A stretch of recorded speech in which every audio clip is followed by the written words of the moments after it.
Assalamualaikum warahmatullahi wabarakatuh. Perkenalkan, nama saya Azrul Azwar, NIM 20060484130 dari kelas 2020D. Di sini saya akan menjelaskan pengertian Pancasila sebagai sistem filsafat untuk menyelesaikan tugas UTS saya, yaitu dalam mata kuliah Pendidikan Pancasila. Nah, di sini kita mulai dari awal. Apa sih pengertian filsafat? Pengertian filsafat sendiri diambil dari segi bahasanya. Yang pertama yaitu philos, philein, yang artinya cinta atau percintaan ataupun mencintai.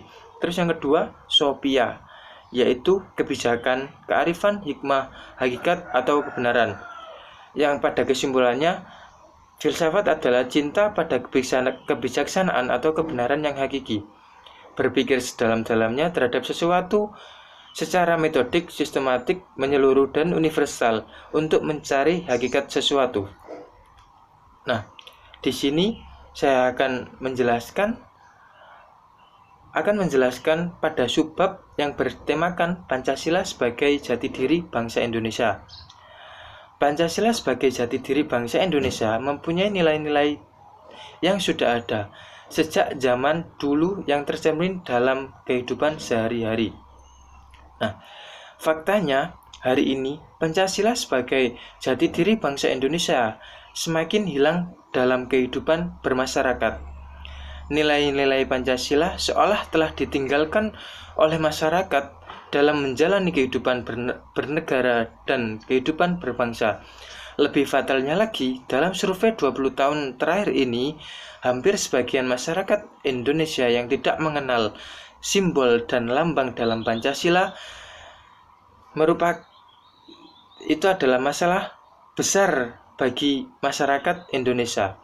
Pancasila merupakan sistem nilai yang digali dari nilai-nilai luhur bangsa Indonesia. Nilai-nilai tersebut telah ada jauh sebelum Indonesia merdeka. Bahkan pada masa kerajaan telah berkembang nilai-nilai dasar yang merupakan karakter masyarakat sebagai bukti bahwa nilai-nilai tersebut telah berkembang dan adanya tulisan dalam kitab Sutasoma karangan Prapanca pada zaman kerajaan Majapahit. Sedangkan bukti lain adalah adanya prasasti, candi-candi yang dipercaya sebagai bukti tumbuh kembangnya kepercayaan terhadap Tuhan, musyawarah dan gotong royong. Nah, nilai-nilai itu kemudian digali dan dirumuskan menjadi suatu tatanan norma mempunyai sejarah yang cukup panjang sampai pada akhirnya dijadikan sebagai akta pendirian negara Indonesia dengan sebutan saat fundamental norma. Pendapat John Locke mengenai suatu negara teori kedaulatan rakyat menyatakan bahwa kekuasaan tertinggi dalam suatu negara berada di tangan rakyat.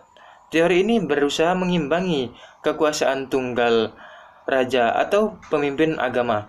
Dengan demikian, teori ini kedaulatan rakyat menyatakan bahwa teori ini menjadi dasar dari negara-negara demokrasi, khususnya yang diyakini para raja Inggris bahwa sumber kekuasaan raja berasal dari Tuhan itu sendiri. Nah, apalagi dalam menghadapi tantangan era globalisasi.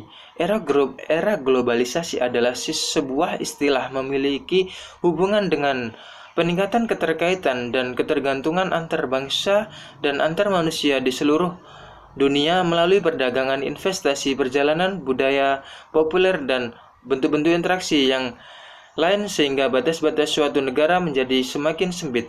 Globalisasi sendiri diartikan suatu proses di mana antar individu, antar kelompok, dan antar negara saling berinteraksi, bergantung atau berketerkaitan dan mempengaruhi satu sama lain yang melintasi batas negara. Dalam banyak hal, globalisasi mempunyai banyak karakteristik yang sama dengan internalisasi, sehingga kedua istilah ini sering dipertukarkan. Sebagian pihak sering menggunakan istilah globalisasi yang dikaitkan dengan berkurangnya peran negara atau batas-batas negara. Nah, Pancasila sebagai pandangan hidup bangsa mempunyai arti bahwa Pancasila menjadi pedoman bagi setiap perilaku bangsa Indonesia. Perilaku setiap warga negara harus dijiwai oleh nilai-nilai Pancasila. Sehingga bangsa Indonesia mempunyai kepribadian dan jati diri yang membedakan dengan bangsa-bangsa lain di dunia.